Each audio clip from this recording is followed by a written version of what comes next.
बताएं क्या कैसे देखते हैं आप इस सिस्टम को, और इसका क्या इम्पैक्ट आर्बिट्राज फंड्स पर पड़ रहा है? प्रणाम अनिल सर, गुड मॉर्निंग। सो आप हैं दिग्गज मार्केट के। आपकी समझ बहुत ज्यादा है, आपसे सुन के मुझे शर्मिंदगी होती है। बट या anyway, coming to the point, मैं अगर इसको ब्रेक डाउन करें कि कैश सिस्टम की जो प्रॉब्लम को एड्रेस कर रहा है, क्या वो एक्चुअल प्रॉब्लम एड्रेस होनी चाहिए? पॉइंट वन, वो मेरे हिसाब से बहुत इंपॉर्टेंट है। देखिए, पहले 2 दिन में जो डिस्पैरिटी निकल के आई, that is exactly the reason why इसकी जरूरत थी। लोग कहते हैं भाई इतनी इतनी गड़बड़ा कैसे गई मार्केट। वही तो कह रहे थे कि भाई डेरिवेटिव मार्केट को, कैश मार्केट को कंट्रोल कर रहा था। क्योंकि डेरिवेटिव, एक्चुअली डेरिवेटिव का नाम डेरिवेटिव इसलिए, ऑफ कोर्स अनिल सर आपको पता है, व्यूअर्स के लिए मैं कह रहा हूं, क्योंकि it derives it's value from cash market. मैं भी ये 3-4 साल से कह रहा हूं, हमारी इंडिया की कैश मार्केट डेरिवेटिव से अपना प्राइस डिराइव कर रही है। The actual derivative the cash market rather than the derivative market. तो जो पहले दिन में 150 पौने 200 पॉइंट की जो डिफरेंस थी, वो इसीलिए थी क्योंकि कैश मार्केट नॉर्मल टाइम पे आप इंट्राडे कर सकते हैं। ऑक्शन में इंट्राडे थोड़ा ना होता है, उसमें एक्चुअल डिलीवरी करने वाले का सौदे का प्राइस आता है एवरेज के हिसाब से। ऑफ कोर्स रिटेल पार्टिसिपेशन कम है। सो द पॉइंट दैट ये जो पहले दिन 2-3 दिन में जो डिस्पैरिटी थी, वही साबित करता है कि इसकी बहुत ज्यादा जरूरत थी। Point one. Point two, attempt of the regulator to solve this is something I am so happy with. क्योंकि रिटेल निवेशक कहेगा यार ये क्या हो गया, बट सोचिए अगर रिटेल निवेशक को तकलीफ हो रही है तो एल्गो को कितनी तकलीफ हो रही होगी।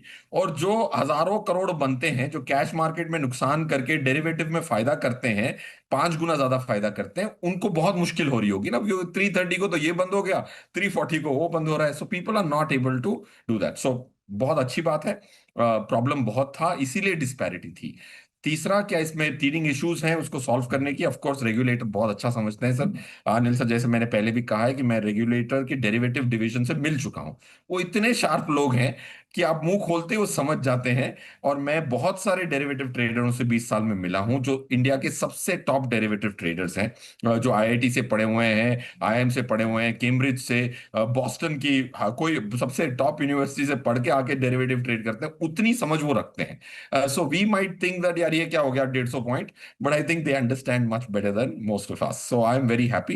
एंड इसकी टीथिंग इश्यूज को हमें डाइजेस्ट करना तो चाहिए, फिर ये ये हमारे लिए ही बेनिफिशियल तो है। फिर ये जो शुरुआती 3-4 दिन जो रहे हैं, क्या आपको लगता है कि आगे चलते हुए सेटल हो जाएंगे और एक फेयर प्राइस डिस्कवर हो पाएगी? क्योंकि अभी तक तो वॉल्यूम अगर आप देखें तो कैश में 1200-1500 करोड़ के ही हो रहे हैं, राइट? क्या लगता जी है सर। आपको, कितना वॉल्यूम होने लगे तो हम मानेंगे कि हाँ फेयर प्राइस डिस्कवर हो रही है? यस अनिल सर, ये इनिशियली टीथिंग इशू है, बट ये सेटल होगा। ये बेटर सेटल होगा then the earlier system. Earlier system, आज मैं आपको बताऊं, कल की आप 6 अगस्त की अगर आप देखेंगे, अगस्त की ओआई है, इंडेक्स फ्यूचर, निफ्टी की इंडेक्स फ्यूचर है 1,19,22,365। अगर 1,19,22,365 को अगर आप निफ्टी से 25,000 से मल्टीप्लाई करेंगे, तो आपको समझ में आएगा कि 25,000 से 30,000 करोड़ की टोटल ओपन इंटरेस्ट है। ये बहुत मतलब 2.5 करोड़ की ओपन इंटरेस्ट है, बहुत कम है open interest with respect to Nifty की एक्चुअल फ्री फ्लोट। सो इसीलिए मैं कहूंगा कि कोई भी मेथड बेटर होगा। एंड आई थिंक अगर ये सॉल्व नहीं होता है तो regulator will definitely take some action. Volume बढ़ना चाहिए ऑक्शन सिस्टम में, क्योंकि उसकी भी बहुत, कोई इनिशियली पार्टिसिपेट करने से डरता है ना अनिल सर, वो भी समझना चाहता है। सब लोग अगर समझने का वेट कर रहे हैं तो उसमें वॉल्यूम शायद आ नहीं पाए पहले वीक में। I think it will go up. ठीक बात है, ये बात भी ठीक है। तो ऐसे में जो रिटेल ट्रेडर हैं, जिन्हें लगता है कि अरे 3:15 बजे तो मेरी पोजीशन में कुछ अलग था, 3:30 के बाद जब प्राइस सेटल हुई और 3:40 के बीच में ऑप्शन की प्राइस में स्पेशली जो राइटर्स हैं, उनकी प्राइस जो ऊपर नीचे हो जाती है, उन्हें क्या सावधानी रखनी चाहिए? उस उनको सावधानी ये रखनी चाहिए कि रिटेल ट्रेडर्स को definitely at the money option से एक्सपायरी डे पे बिल्कुल, आप पहले तो 2-3 हफ्ते अगर आप नहीं कमाते ना, कोई प्रॉब्लम नहीं है। 52 हफ्ते होते हैं, 52 वीक्स होते हैं। 4 हफ्ते अगर रिटेल ट्रेडर ने नहीं कमाया एक्सपायरी डे पे तो क्या होता है? So that is okay. अगर आपको दूर दूर के बेचने हैं तो एटलीस्ट 200-300 पॉइंट के ऑप्शन राइटर्स सेल कर सकते हैं। तीसरा, आप विजिलेंट रहें।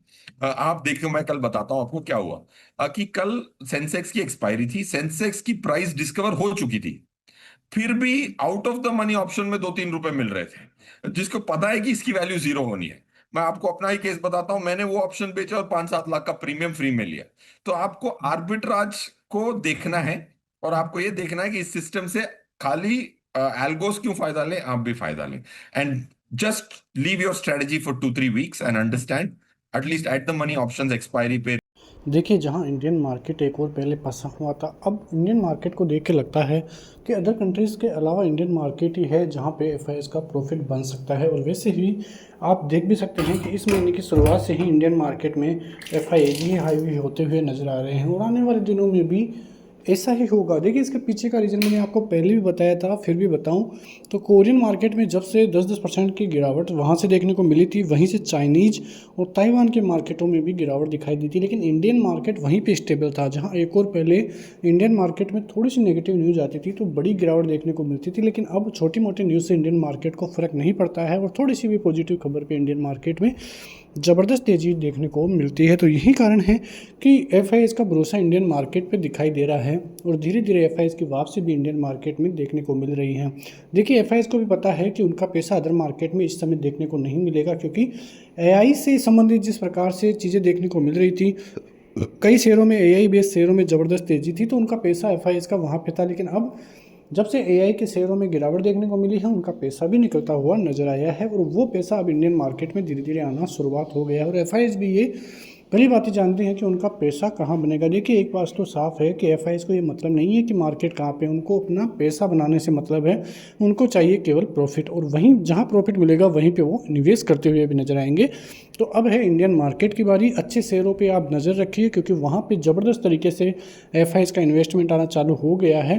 और ये साफ साफ आप आंकड़े भी देख सकते हैं एफआईएस के इंडियन मार्केट में। कल केवल 19 करोड़ की गिरावट देखने को मिली है, जो कि हम गिरावट नहीं मानते हैं। और आज भी देखना होगा किस प्रकार से एफआईएस की बाइंग आती है। लेकिन आप एफआईएस के आंकड़ों को मंथली दर पर देखोगे तो जो आंकड़ा अप्रैल में देखोगे, मई में देखोगे, उसके बाद जून में देखोगे तो धीरे धीरे कम हुआ और जुलाई में केवल 5,778 करोड़ की सेलिंग थी। तो ये सेलिंग कोई ज़्यादा नहीं थी। लेकिन अब इस महीने से बाइंग जो देखने को मिल रही है, इस महीने अब तक करीब 2400 करोड़ की बाइंग तो हो चुकी है और आने वाले दिनों में भी एफआईएस की तरफ से अच्छी बाइंग ही हम दिखाई दे सकते हैं। लेकिन सीएस का जो रूल लगा है इंडियन मार्केट में, उसकी वजह से जो फ़र्क आता हुआ इतने दिन नज़र आ रहा था, वो भी अब कम ही देखने को मिल रहा है। निफ्टी में जो सीएस लागू होने के बाद 13 पॉइंट की तेज़ी के साथ बाजार की क्लोजिंग, बैंक निफ्टी में 54 पॉइंट की और सेंसेक्स में 7 पॉइंट की। तो ये सीएस अब इंडियन मार्केट में घुलता हुआ नज़र आ रहा है और इससे इंडियन मार्केट वाकिफ भी होता हुआ नज़र आ रहा है। तो अब आने वाले दिनों में देखना होगा कि इसके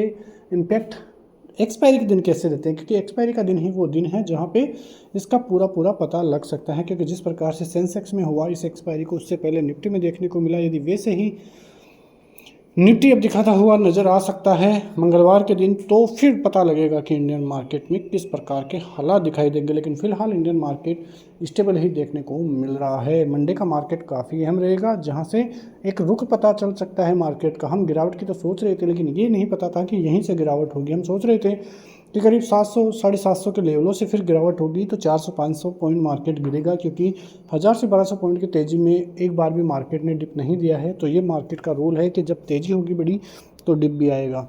मिलते हैं नेक्स्ट वीडियो में, तब तक के लिए जय हिंद।